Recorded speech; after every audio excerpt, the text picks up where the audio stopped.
Welcome to the Banner of Truth magazine podcast, where each week we bring you selected content from the magazine for your encouragement and edification.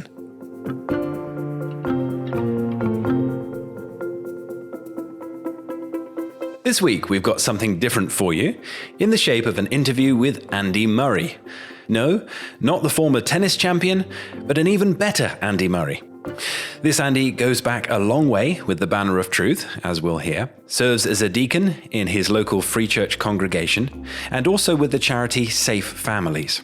We sat down with Andy to talk about his life, his ministry, and his heart to see gospel-loving churches reaching out to the very poorest. We trust you'll enjoy the interview. It's wonderful to be joined by Andy Murray this afternoon. Thank you, Andy, for talking with us. Andy is a deacon at Livingston Free Church, and he's also program manager for Safe Families in Scotland. And we're looking forward to talking to him about his faith and life, and also about Thomas Guthrie, a figure about whom Andy has written quite a bit. So Andy, before we get too serious, I note that one of your hobbies is the Highland game of shinty. And for the benefit of our viewing and listening audience, I wonder, could you explain to us what is shinty and how is it played? Well, thank you for inviting me onto the podcast, Josh. It's great to be here. I don't suppose shinty has been discussed in the Banner of Truth before, but shinty is a game I grew up with when I was brought up in Oban. My boys, I've got 5 boys, so 3 of my boys play shinty regularly for Aberdeen Shinty Club. It's a 12-a-side game played on grass with sticks. It can be a little rough at times. It's played with a small ball that's made of leather and cork. It's played in pockets around the country, but mainly in the Highlands. But there's a club in Fife that my boys are part of, and I'm the chaplain for that club, actually. So most Saturdays from about March to August, September, we are somewhere in the Highlands, sometimes on islands like Bute, beautiful places like Ardnamurchan, and the most beautiful place of all, Oban, watching and playing shinty. So. Fantastic. And how long can you expect a shinty game to last? So a shinty game is 90 minutes. It's not like football. You're in each other's half, so you mark your opponent. It's very much a one-on-one battle. So, and tends to be fairly high scoring. So, plenty of excitement. So. Wonderful. Well, if any of our viewers or listeners are ever in Scotland, in the Highlands, do make sure you get along to a shinty game. Yeah. Well, Andy, thank you so much for being with us. Could you tell us a bit about your background, where you grew up and how you came to faith in the Lord Jesus? Interestingly enough, my story, I suppose, in some ways is the story of the Banner of Truth, because my father was from the Highlands. He was from Sutherland. He was brought up in just outside Dornoch. My father, when he came to the Lord, began to devour Puritan writings, particularly Samuel Rutherford. And he moved to Edinburgh to be an insurance salesman. And he began to publish a small magazine called Eternal Truth in the late 1950s. And that was published and sent all over the world. And I think he published 10 editions of that magazine. But he came into contact with Ian Murray, who started the Banner of Truth. And Ian invited my dad down to London in 1960 to join the Banner of Truth and to become the editor of the magazine. And my dad stopped publishing Eternal Truth and began to work for the Banner, and he began to work on some of the early editions of many of the classics in the Banner of Truth, like the memoirs of Murray McShane and so on. And he met my mum, who was working in London in the mid-60s, and I was born in 1972 in London while my father was working for the Banner of Truth. And then the year after I was born, the Banner of Truth moved to the Grey House in Edinburgh. So I moved from London when I was 1 because the Banner moved. Otherwise, I'd be speaking to you with a broad London accent at the moment.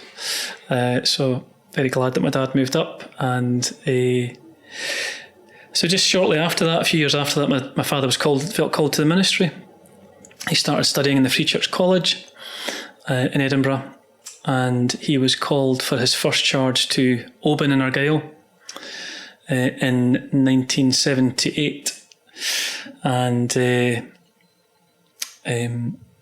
we enjoyed growing up in Argyll. We were very happy there as a family, but just 2 years after my father was in the ministry, tragedy struck, and my older sister developed a brain tumour and died in 1980. And that had a very profound effect on me. I realised at a very young age the fragility and brevity of life. My older sister Linda was a very strong Christian, so her faith had a very strong impact on me. And I vividly remember the funeral and the graveside, and I suppose almost peering into eternity had quite a profound effect on me. And probably in my mid-teens, around about 14, I professed faith publicly. I remember in those days the elders having a very profound effect on me. One particular elder from the Highlands was a very, very quiet man, but when I started going to the prayer meeting, he would pray, and his prayers were like stepping into another world. He stepped into eternity as he prayed almost, and those prayers had a very profound effect on me. He was very moved in prayer. He often wept in public prayer. So around about 14 I became a member. I remember one of the elders taking me aside before I became a member, and he said to me, are you ready to take this very seriously? Are you going to commit to what they describe as the means of grace, the regular services, the preaching? Are you prepared to come out twice on a Sunday? Are you committed to the prayer meeting? And he said, if you're not, then don't become a member. And that's always stuck with me. I've always tried to stick to that. He encouraged me to read the Bible every day, to pray, and these very simple things have, I suppose, sustained me in my Christian life. But these things were very much expected in those days, and seem to have slipped away in our own time. But those were things that I was encouraged to take very seriously. So I became a Christian at quite a young age, and as I went on in my teens, I remember my dad moved to Edinburgh, and I was going to go to university in Aberdeen. And as I went to university, or every time I was about to go to a new term, my father would give me a new book. So I remember being given the memoirs of McShane. I remember being given the life of Andrew Bonar.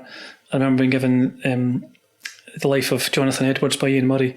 And every year my father would give me a new book. And I remember just a sort of, I suppose, a growing seriousness about my understanding of theology through these biographies.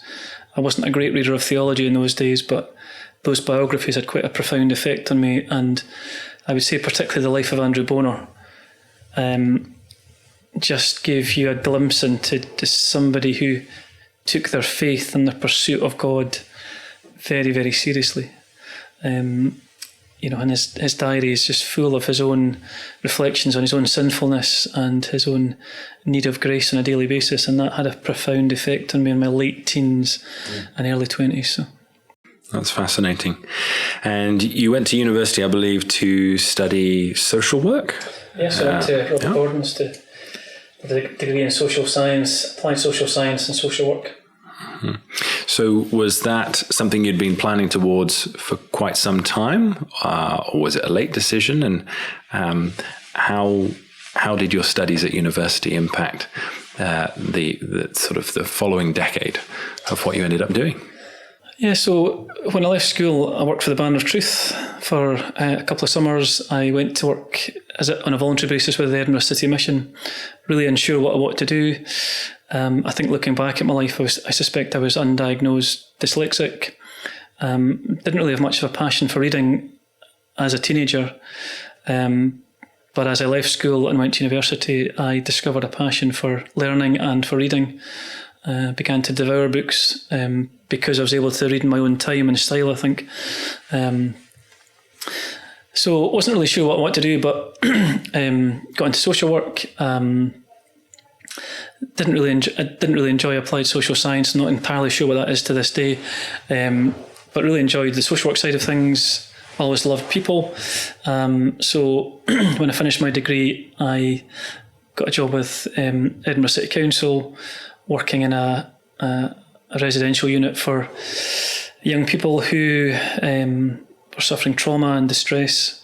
So it was quite a steep learning curve for somebody in their early 20s. But really enjoyed the work. Got real memories of.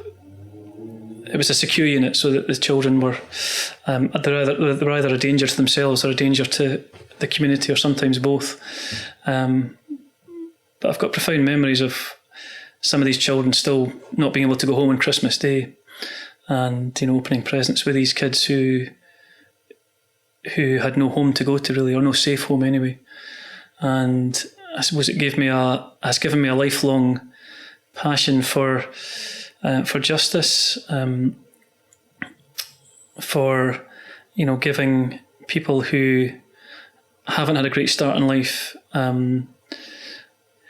equal opportunity, and that has infused a lot of the work that I've done over the last 30 years. So.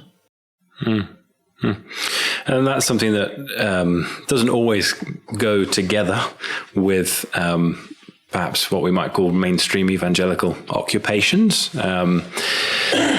But in your life, the Lord, it seems, has woven these two great interests in a wonderful way, a passion for the church and for theology and for discipling, as well as a passion for justice. Why do you think these things sometimes don't gel particularly in the church?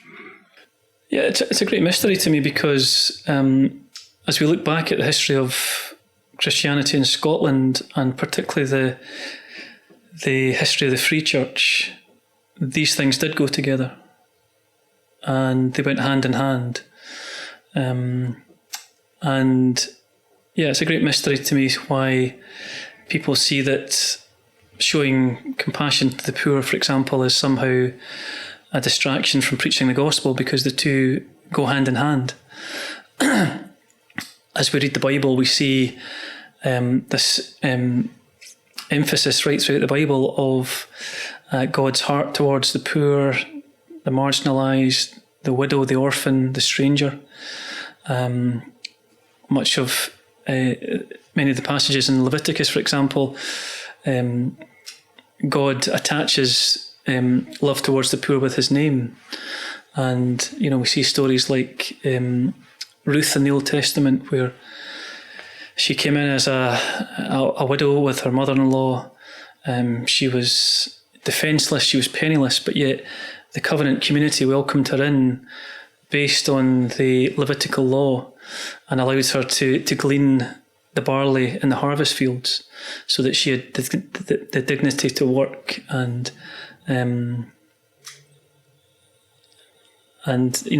she received protection and she received hospitality. And much of the work that I've been doing over the last few years has been around encouraging Christians to open their homes and to show hospitality to those who are marginalised. I think we've redefined hospitality as inviting our friends from church over, whereas the Bible talks about hospitality as inviting over the stranger and the widow and the orphan. And James, in his book in the Bible, obviously famously says that pure and undefiled religion before the Lord is to visit widows and orphans in their need, and that is what we are called to do as the church, I think.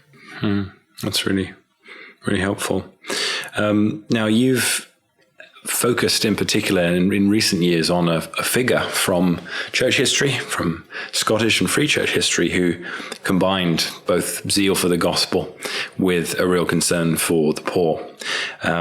And amazingly, when he died, there were 30,000 people who turned out for his funeral. And yet I'm sure many of our viewers and listeners may not have even heard his name. But tell us a bit about Thomas Guthrie. How did you first discover him? And how has he shaped your own thinking and Christian life? Yeah, so Thomas Guthrie was born in 1803. He was born up in Angus, in Brechin.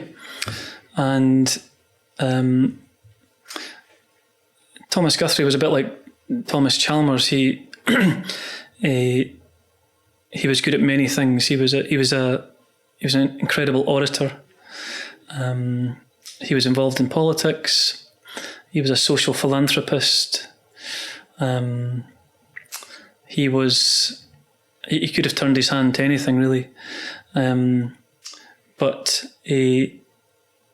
as I've said in some of my writings, he, at a very, very early age, seemed to be moved by a sense of injustice for the poor. He was forever taking up the cause of the oppressed. He was very against slavery, which wasn't particularly popular in the 19th century, but he spoke out very strongly against slavery. He had a rural charge in Arburlock in Angus from 1830 to 1837, but when he was called to Old Grey Friars in 1837 in Edinburgh, he was horrified by what he saw in the city. There was an estimate of perhaps 1,000 to 2,000 street children in Edinburgh. Many of them came from homes where they were thrown out into the streets to fend for themselves. There were young girls prostituting themselves. The boys were maybe selling matches, doing what they could to survive. But the big problem in Guthrie's day in the 1830s and 40s was drunkenness. There were these gin palaces in the Victorian era. There were the dram houses, and drunkenness was a huge issue. And as Guthrie sought to pastor the Cowgate in Edinburgh, he systematically visited the neighbourhood and was distraught with what he saw on a day-to-day basis, at the effects of drunkenness and the poverty that it caused and the abuse that it caused towards women and children in particular. And at this time, Guthrie was following Chalmers' vision for what was called the parochial system. So that was this vision that they had for Scotland, that the nation was to be Christianised really street by street. So Guthrie, even though he was called to Old Grey Friars in the Old Town, he planted a church within maybe 80 yards of his church in Victoria Street. And St John's in Victoria Street was almost like a model church. So it was a church that didn't charge pew rents to the poor, which was very common in those days. Pew rents were gathered by the local council to pay the stipends of ministers. But when Guthrie planted St John's in 1830, the church was open to everybody. And the other thing about Guthrie was, again in line with Chalmers, was his elders and deacons weren't decision makers. They were active. They were given streets to visit systematically. They were given jobs to do. They created Sunday schools for children who were from a poor background. They opened parish schools, and they had this real vision for the parochial system, which was the Christianising of Scotland almost on a street-by-street basis. So when the disruption came along in 1843, you'd think that all that would have been disrupted, but in fact, in many ways, it was... Just for the benefit of our viewers and listeners, the disruption, in a nutshell, is a departure of some of the evangelical faction from the Church of Scotland due to church and state issues. Yeah, what did that result in immediately afterwards? Yeah, so about 500 ministers and elders left the Church of Scotland in 1843, mainly over the establishment principle. So it was about state interference in the church, whether Christ is head of the church or whether the state is able to interfere in the affairs of the church. So there's many other issues, but that was the fundamental issue. And lots was knocked out of whack, but not, you say, Guthrie and Chalmers's vision. So by the early 1830s, there was 30s and 40s, there was a great vision for church planting, and that continued after the disruption. Guthrie became involved in the Manse Fund, so Guthrie was given leave to raise £100,000. He went on to raise £130,000 to build new manses for ministers that had to leave their manses in the disruption, and that had a tremendous effect on the cause of the gospel continuing. So Guthrie was an all-rounder. He was a great preacher, fantastic orator. He was a social reformer. He was a church planter, and he was a great leader. He was one of these great leaders in the disruption that people followed. He was a great writer, and he was able to rally people behind him. So later on, when he set up the Ragged Schools, he became known as the apostle of the temperance movement. So people rallied behind him as he spoke out against the evils of drunkenness in Victorian Scotland.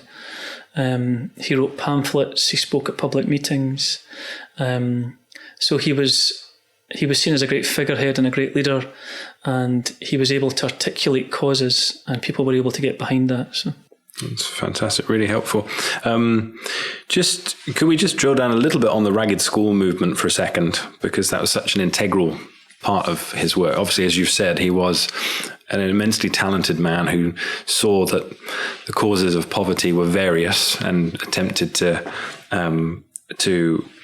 help the poor and needy in various ways. But could you tell us briefly what the Ragged School movement was about, and some of the legacy of that in the decades even after his death? Yeah, so Guthrie was born in 1803 and he died in 1873. And I think one of the points that I make in the little book I wrote about Guthrie was that by the time Guthrie had died, he had literally changed childhood.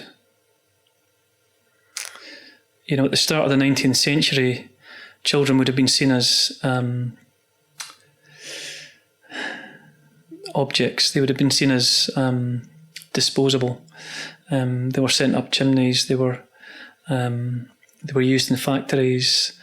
They were sleeping rough on the streets. Nobody saw their worth, really. But through theology, through preaching, through this movement, Guthrie literally, and many other social reformers like Shaftesbury, they changed childhood.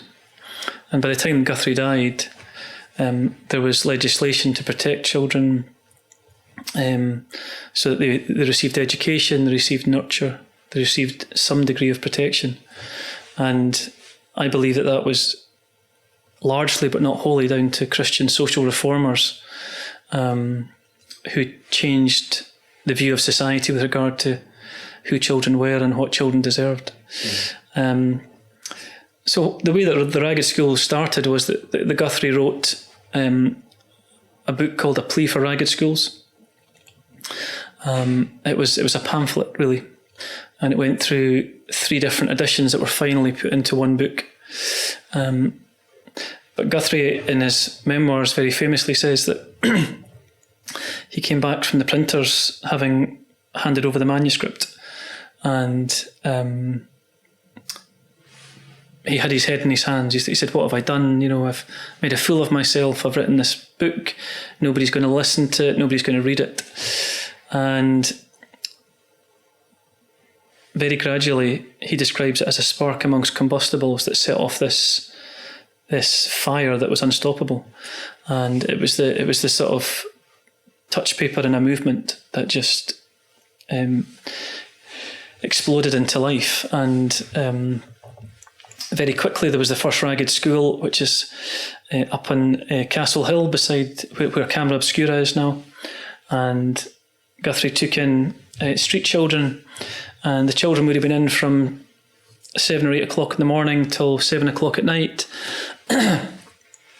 They washed when they arrived, they received their breakfast, they received education, they received vocational training. So some of the boys would have been taught, joinery, some of the girls would have been taught sewing. Many of the girls would have been prepared to work in some of the wealthier homes as maids, for example. And there was simple biblical teaching.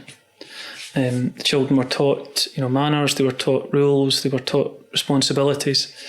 But interestingly enough, Guthrie was opposed to corporal punishment. He believed in what he called the almost omnipotent power of Christian kindness. And many of these children had been beaten in their own homes. And Guthrie was very clear when he was recruiting teachers. He wanted teachers that were kind to the children and could nurture them. That was what made these schools so radical. And was he recruiting exclusively from the churches, or predominantly from the churches? Or? Yes, yeah. He recruited exclusively from churches, but he was very clear that the Ragged Schools were interdenominational. So the committee that ran the Ragged Schools was interdenominational, and that was very deliberate on Guthrie's part. They had tried to start the Ragged Schools in Guthrie's church, but the elders had got cold feet at the last minute. And so Guthrie went out to the sort of wider Christian community to ask for help. And so he decided not to teach the shorter catechism, for example, in the schools. He wanted to make them a broadly Christian school, not a free church school, which was a little bit controversial at the time. But he wanted the children to receive basic Christian education, so they weren't taught in any particular convictions of the free church. They were taught broadly Christian principles. So the Ragged School took off very quickly. They spread around the country. The original Ragged School in Castle Hill eventually moved out to Liberton, and the girls' school moved to where the Faith Mission is now, to Gilmerton. And schools began to spread out all over the country. I believe there was a ragged ship up in Dundee where the boys would be taught, how to be sailors. So there were different versions of Ragged Schools all over the country. And of course, Lord Shaftesbury was very involved in the spread of Ragged Schools in England. And many, many thousands of kids were saved from a life of crime and destitution and homelessness by these Ragged Schools. And Guthrie talks about these reunions at Christmas time where these Ragged School children would come back, and they were married, they had jobs, and just how much pride he took in the work that had been done through these Ragged Schools to reform children and to give them a place in society they'd never have had before. So. Mm-hmm. What a fantastic work! And do we have any sense as to whether or not the work that went on in these children's lives and hearts spread to their families and to their parents to any degree? I think so. I think Guthrie had a very prayerful hope that these children would be missionaries to their parents. He quite often spoke about that. He's got a very famous story in Out of Harness where he talks about a blind beggar, and he talks about how he went to his house in the midst of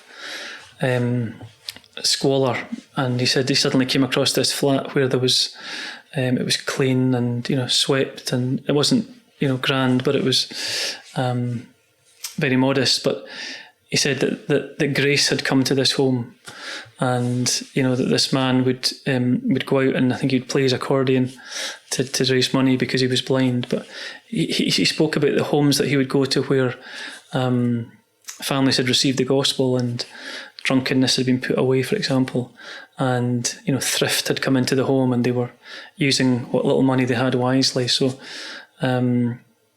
Guthrie, I think, did see some effects from the ragged schools of it spreading to parents and to the home. Wonderful.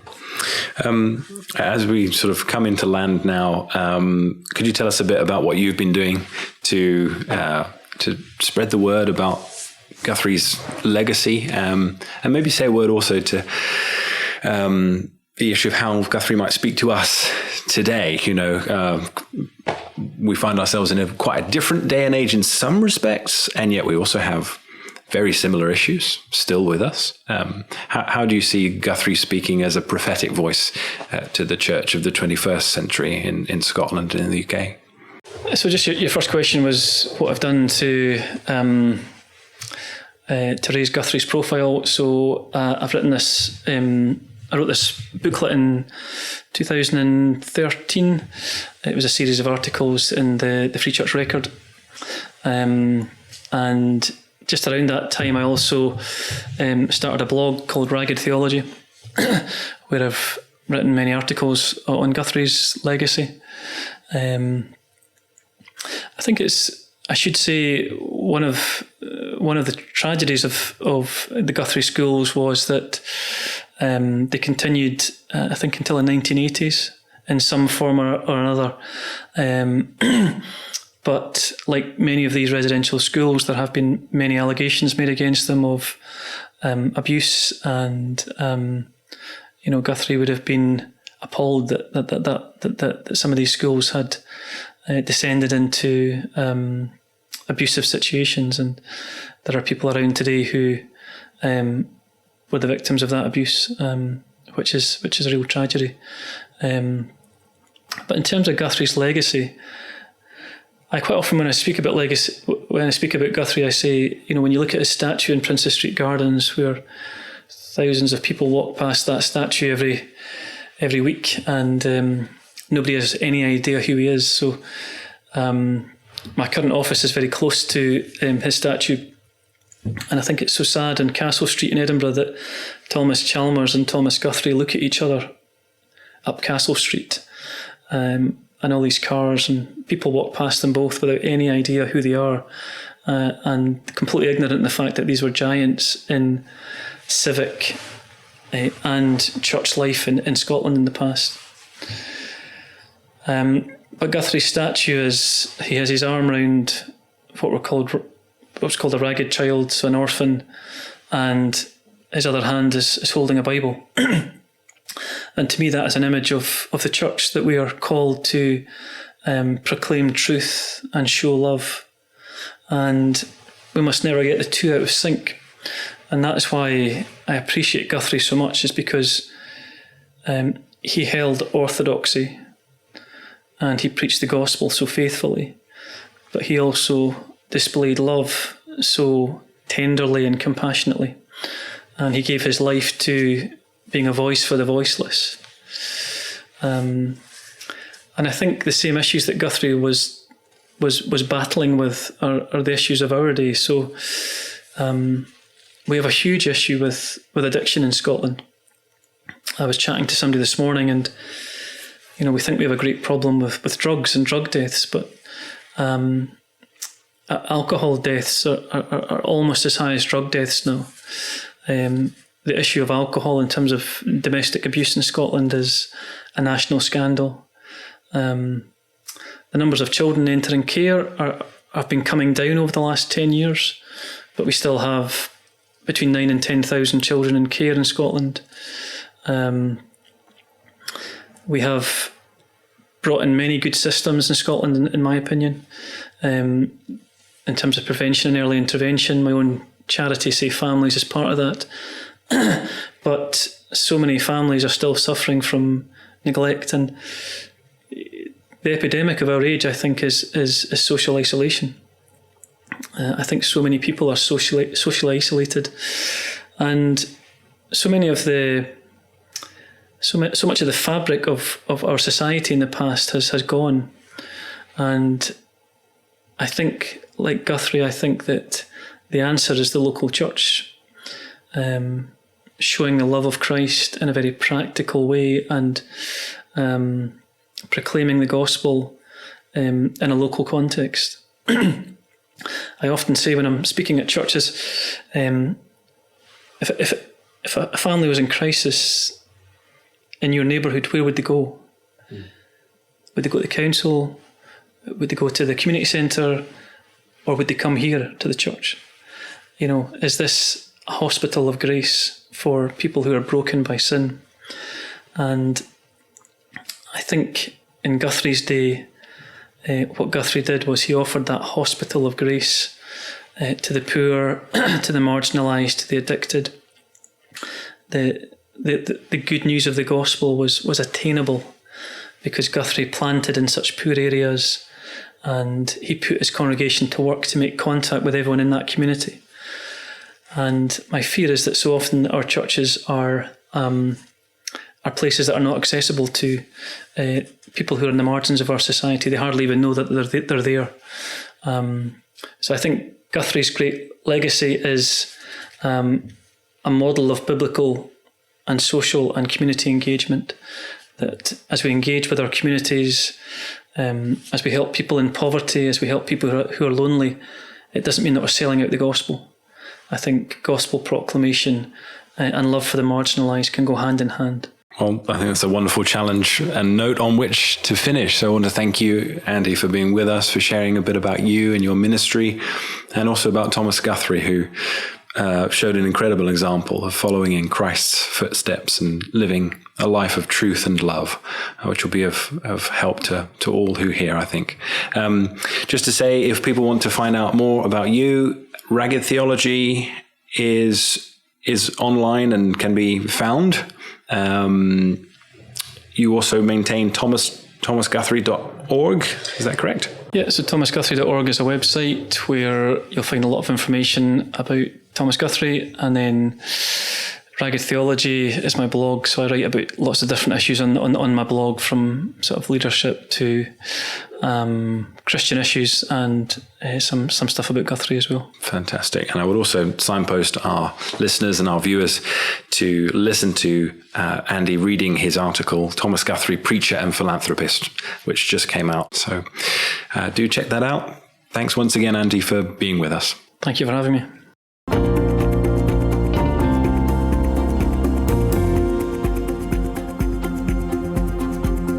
Thank you for listening to the Banner of Truth magazine podcast.